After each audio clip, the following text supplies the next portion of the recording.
Olá pessoal, aqui quem fala é a professora Antônia Rafaela, sou professora de Geografia e hoje nós iremos dar início à nossa aula sobre projeções cartográficas e também iremos falar sobre coordenadas geográficas. Primeiramente iremos falar sobre as coordenadas e posteriormente sobre as projeções, certo? Para quem não sabe, coordenada geográfica é o endereço de qualquer ponto na superfície da Terra. É fornecido pela análise das latitudes e longitudes. Esse endereço ele pode ser dado através de graus, minutos e segundos. A latitude é a distância em graus da linha do Equador em direção aos polos. Ela pode variar de 0 a 90 graus, norte ou sul. Já a longitude é a distância em graus do meridiano de Greenwich no sentido leste ou oeste, podendo variar de 0 a 180 graus. Quando essas duas linhas elas se cruzam, a latitude e a longitude, nós temos um ponto que é uma coordenada geográfica. Esse ponto de cruzamento ele é chamado de confluência, ok? Esse ponto de encontro ele é chamado de confluência entre uma latitude e uma longitude, formando um endereço que é a coordenada geográfica. Dando continuidade à nossa aula, agora iremos falar sobre as projeções cartográficas. Projeções são técnicas utilizadas pela geografia para representar a Terra toda ou só parte dela, ok? Toda representada pelo mapa mundi, o mapa que todos nós conhecemos, ou parte dela, que pode representar uma região, estado ou um município, né, cidade. Nesse primeiro momento, iremos falar sobre as projeções cilíndricas, que é um tipo de projeção. A projeção cilíndrica, ela consiste em envolver a Terra em um cilindro e posteriormente abri-lo. Essa projeção, ela possui meridianos e paralelos retos perpendiculares entre si, fazendo um ângulo de 90 graus. Os meridianos e os paralelos retos perpendiculares, ok? Esse tipo de projeção é a que menos distorce a zona equatorial do planeta.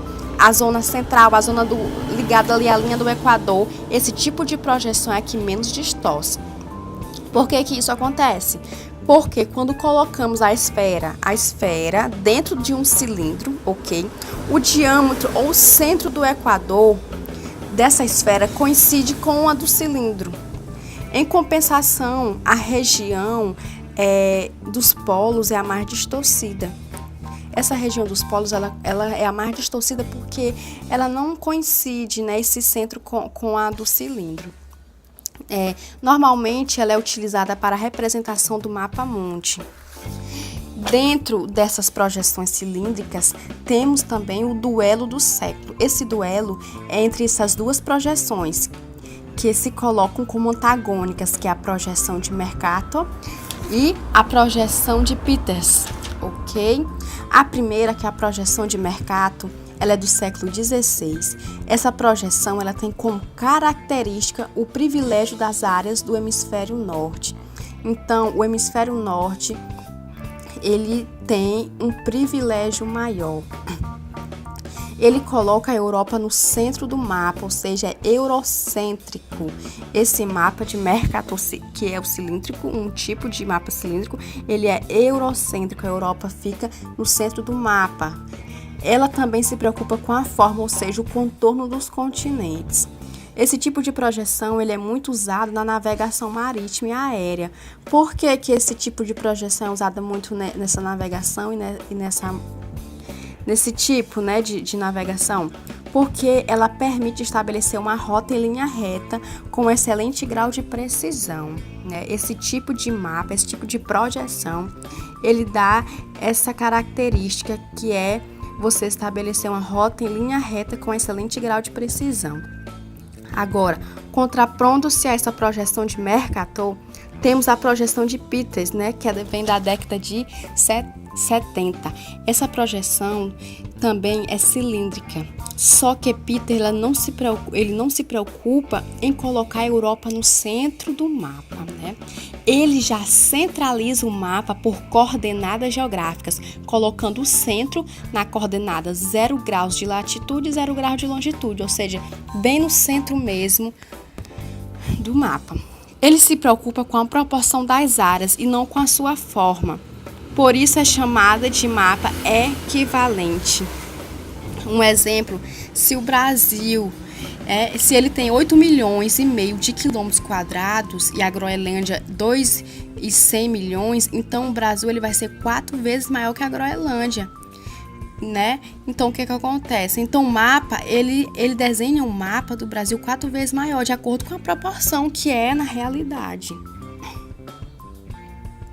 Essa projeção ela é chamada também de mapa por um mundo solidário. Por quê? Porque pela primeira vez ele se preocupa em dar mais ênfase para as regiões subdesenvolvidas do planeta. Que regiões são essas? A América Latina, a África e o Sudeste Asiático.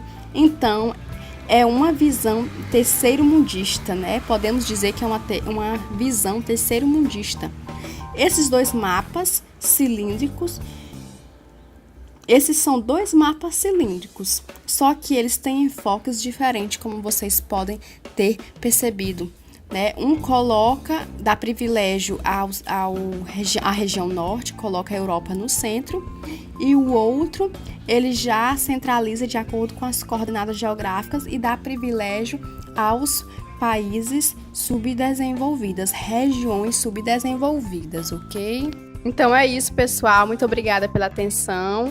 Curtam e compartilhem, ok? Beijos, tchau!